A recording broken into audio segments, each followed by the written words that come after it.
The smell of wood smoke had always meant home to me. Not the sharp, chemical kind that comes from pressed logs in a city fireplace, the real kind. The kind that clings to wool and settles into the curtains and reminds you that someone has been keeping the cold out for a very long time.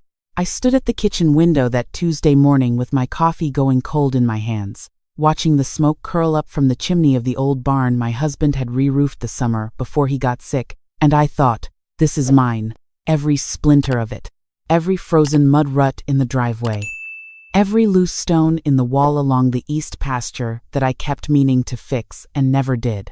Mine. I had not always understood what that word meant.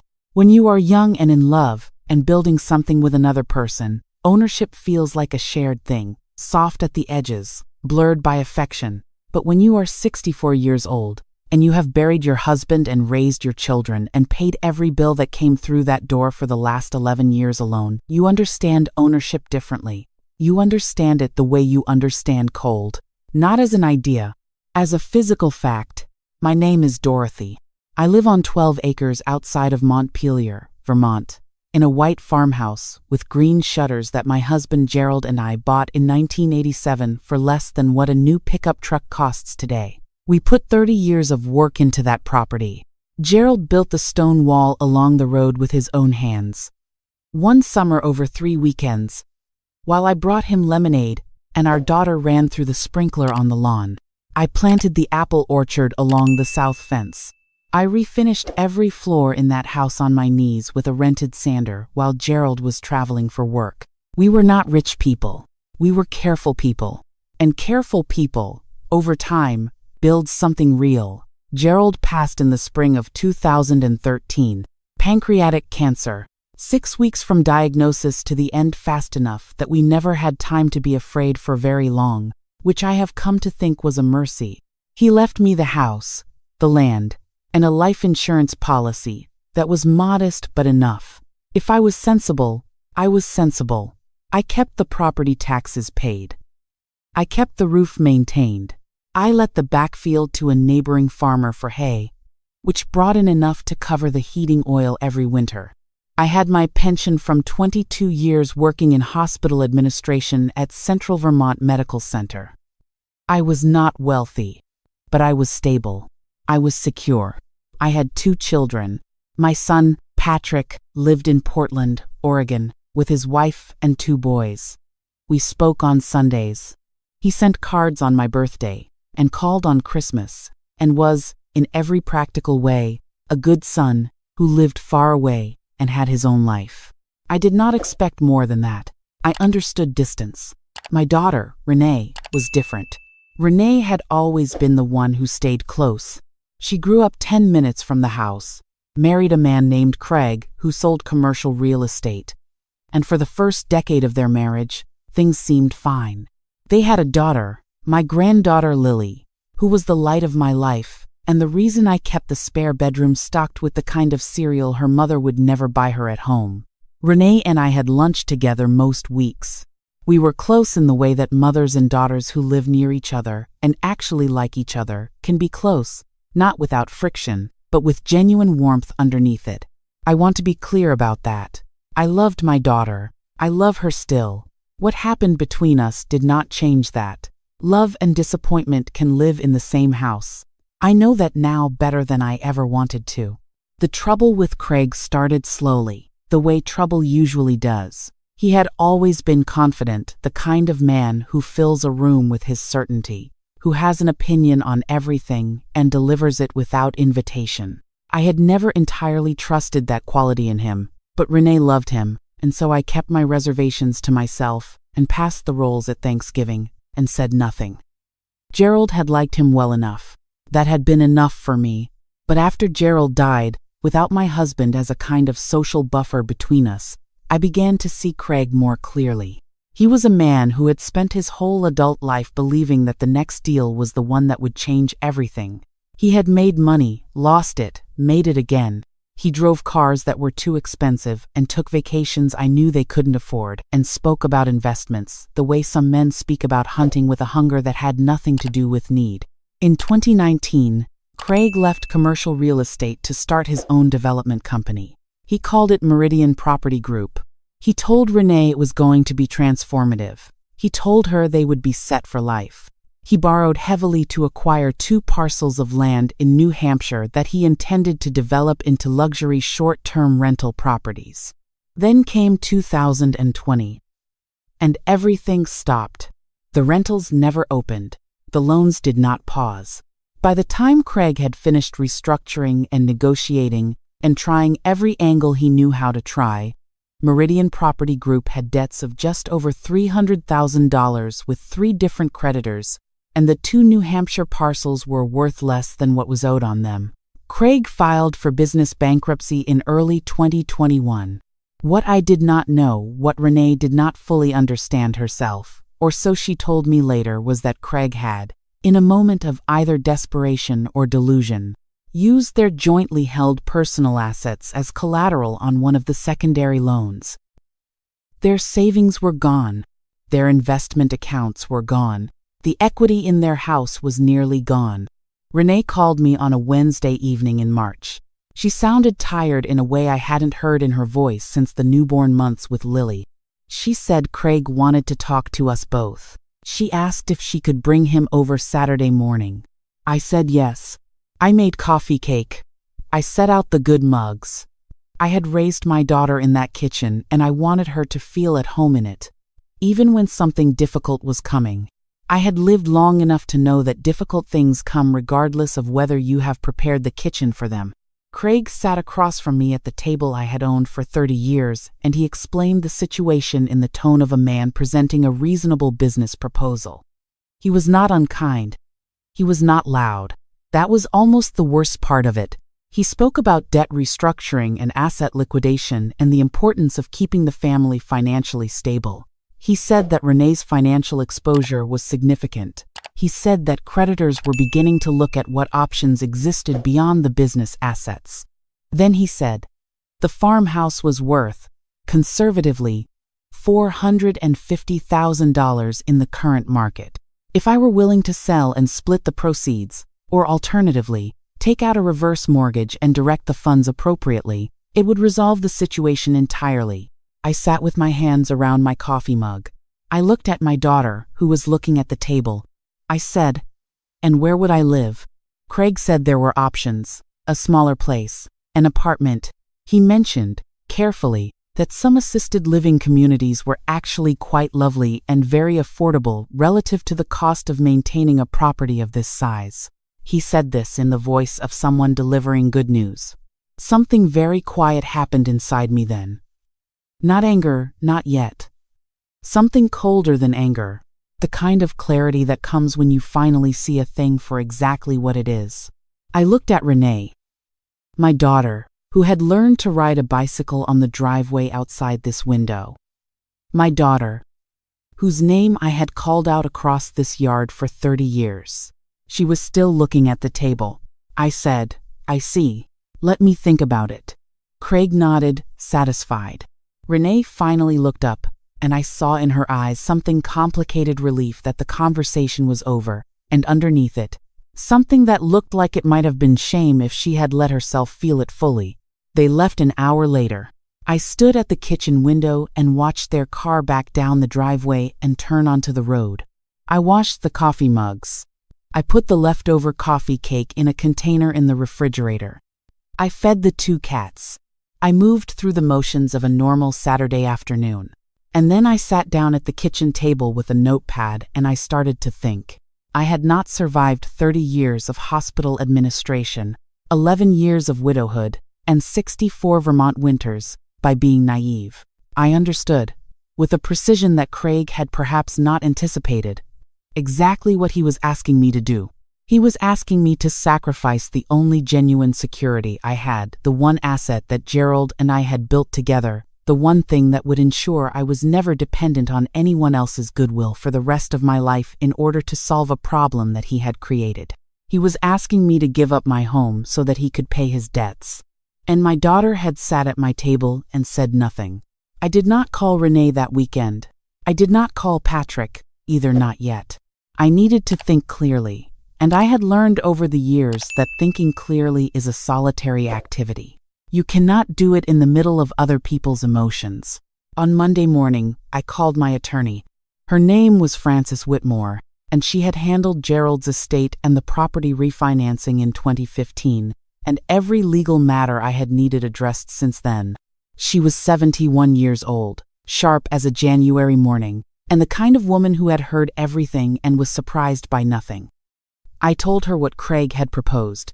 I told her what I understood about the debt situation. I asked her what my exposure was. She told me what I had already suspected: none. Gerald's life insurance had paid off the mortgage entirely in 2013. The property was held in my name alone. Renee's name had never been on the deed. Craig's creditors had no claim on my assets. He could ask me to sell. He could not compel me to do anything. But, Frances said, in the tone she used when arriving at the part that mattered, if the pressure continues and becomes coercive, or if they attempt to involve you in the debt in any legal way, we should act preemptively. I asked her what preemptive action looked like. She explained. I listened carefully. I asked questions. By the end of the conversation, I understood exactly what I needed to do and approximately how long it would take to do it. I did not tell Renee or Craig what I was doing. I want to be honest about that. I made a deliberate choice to act without telling them. Some people might call that deceptive. I call it self-preservation. When someone sits across your kitchen table and suggests, in a pleasant voice, that you might want to consider assisted living as an alternative to keeping your own home, you have already entered a situation where transparency is not equally distributed. I was leveling the field. Over the next 6 weeks, Frances and I worked quietly and carefully. The farmhouse and land were transferred into a revocable living trust with my name as trustee and beneficiary during my lifetime. Patrick was named successor trustee. The trust documents were explicit. The property could not be sold, mortgaged, or otherwise encumbered without my written consent as trustee.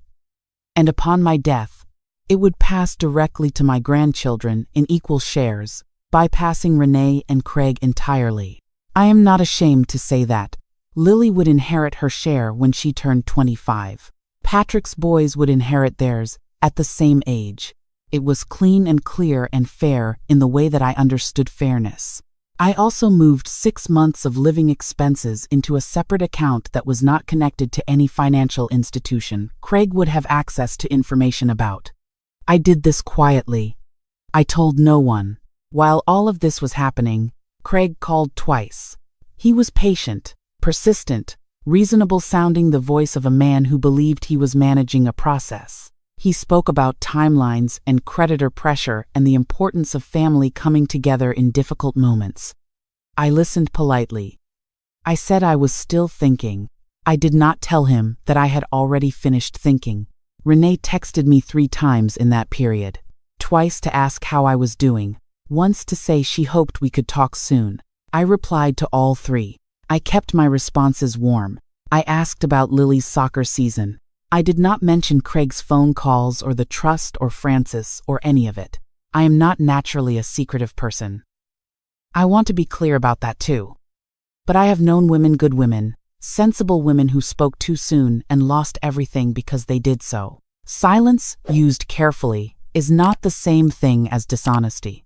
It is armor, and I had learned to keep mine close. The paperwork was finalized on a Thursday afternoon in late April. Frances called me from her office and read me the confirmation number on the recorded deed transfer. I thanked her, hung up the phone, and stood in my kitchen for a long moment listening to the house. The pipes ticking as the heat cycled on. The cats moving somewhere upstairs. The sound of the wind off the mountain that I had fallen asleep to for almost 4 decades. I thought, this house is safe now. Whatever comes next, this is mine. That evening, I cooked a proper dinner for myself, for the first time in weeks, chicken with herbs from the kitchen garden. Roasted potatoes, a glass of the wine I kept in the back of the pantry for occasions that warranted it. I ate alone at the kitchen table with the window full of early spring dark, and the first frogs of the season beginning somewhere in the low field. I had not felt this steady in a long time. Craig called the following Tuesday. The patience in his voice had thinned. Not gone, he was too practiced for that, but thinner, like paint over bare wood. He said the situation was becoming urgent. He said that the creditors had indicated they were prepared to pursue personal assets. He said, and this is the part I have thought about many times since, that he hoped I understood that what happened to Renee and Craig would affect Lily too. He said it gently. He said it in the voice of a man who did not want to apply pressure and was applying it anyway. I listened to all of it. Then I said, Craig, I'd like you and Renee to come over on Sunday. I think it's time we talked properly. He said that sounded good. His voice relaxed slightly. He thought he had me. They arrived at 11 on Sunday morning. The sky was high and pale. That particular Vermont April sky that can't quite decide whether spring has arrived. I had made coffee. I had not made coffee cake. We sat at the kitchen table, the same chairs, the same window behind me with the same orchard beyond it. Renee looked tired. Craig looked like a man who had rehearsed what he was going to say. I let him say it, all of it. He spoke for almost 10 minutes about the debt and the timeline and the creditors and the family and the options. He was thorough. I gave him that. When he finished, I slid a single manila envelope across the table. He looked at it. He looked at me. What is this? He asked. The recorded deed, I said, and the trust documents. You should read them before we continue.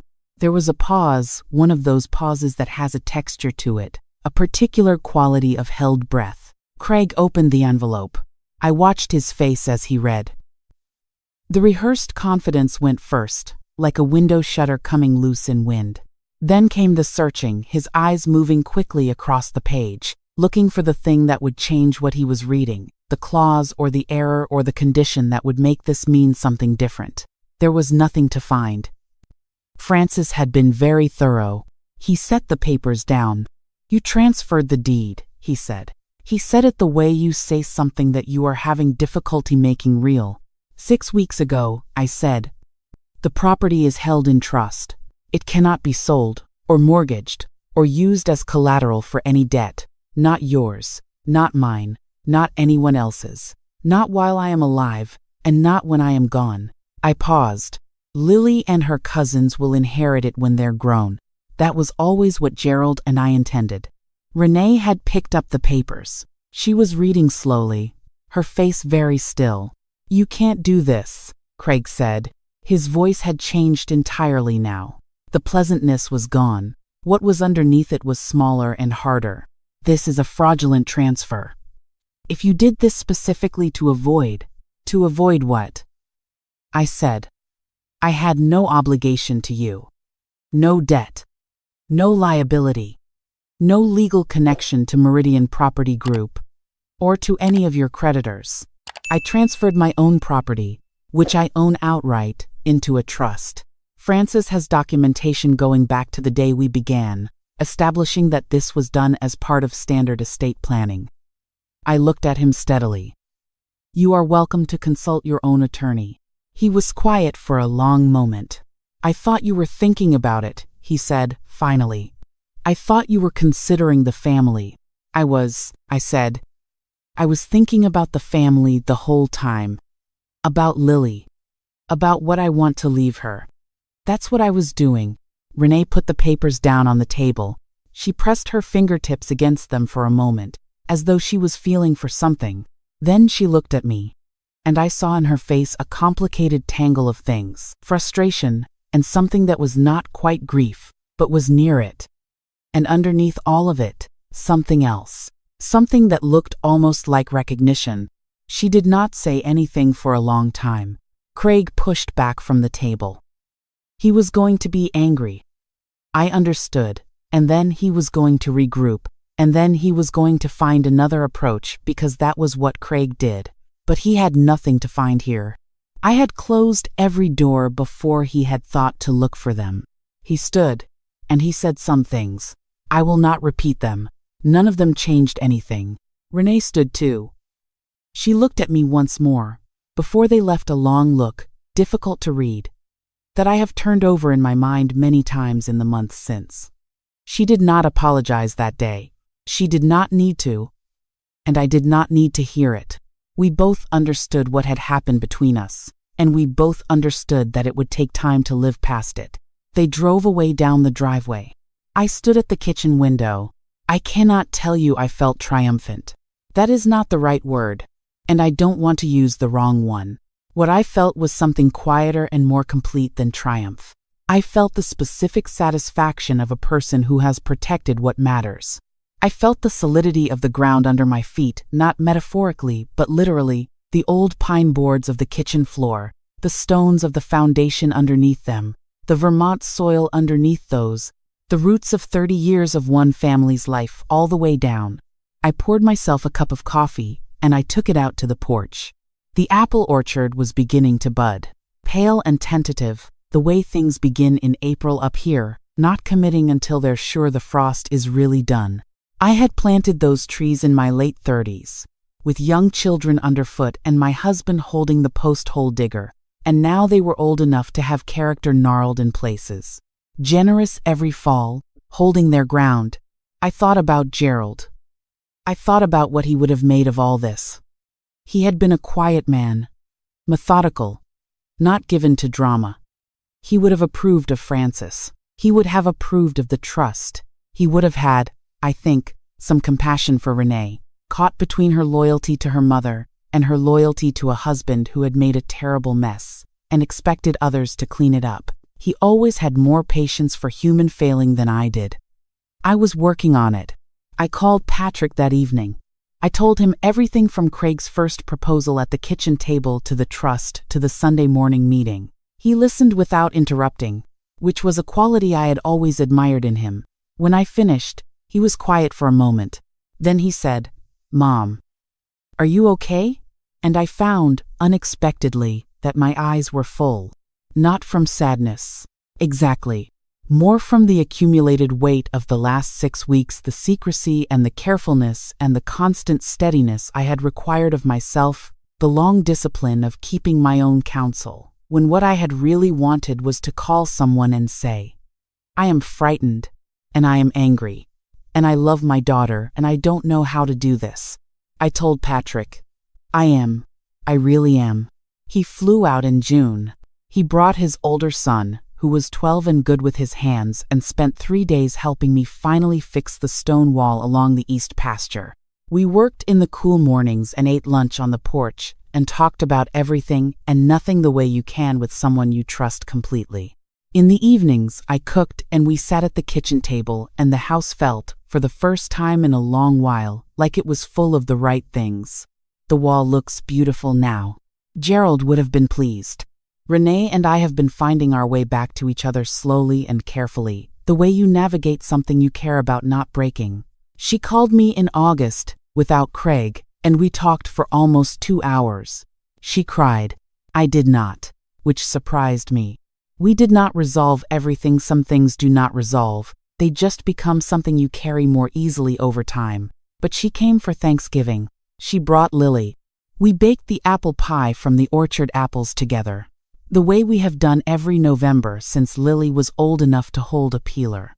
Standing at the counter beside my daughter, listening to Lily describe her school play with the total seriousness of an 11-year-old conveying important news, I thought about all the things that house had held over the years, the grief and the joy and the ordinary, unremarkable Tuesday mornings that turn out, in retrospect, to have been exactly enough.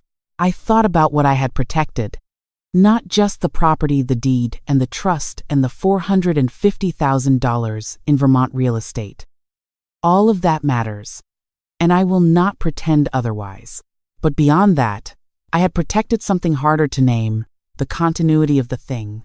The fact that when Lily is grown and has her own life, and maybe her own children, there will be a place they can point to on a map and say, that is where it started. That is the place we come from. Gerald and I built it. I kept it. Now it belongs to the future, waiting for them. The wood smoke smell will still be there. I am sure of it. Some things, if you are careful enough and stubborn enough and love them the way they deserve to be loved, outlast all the things that try to take them from you. That is not a small thing to know. That is, I have come to believe, the most important thing. I set the knife down on the kitchen counter that Tuesday morning, a long time ago it feels now, and I stood at the window and I thought, this is mine. I was right. It still is.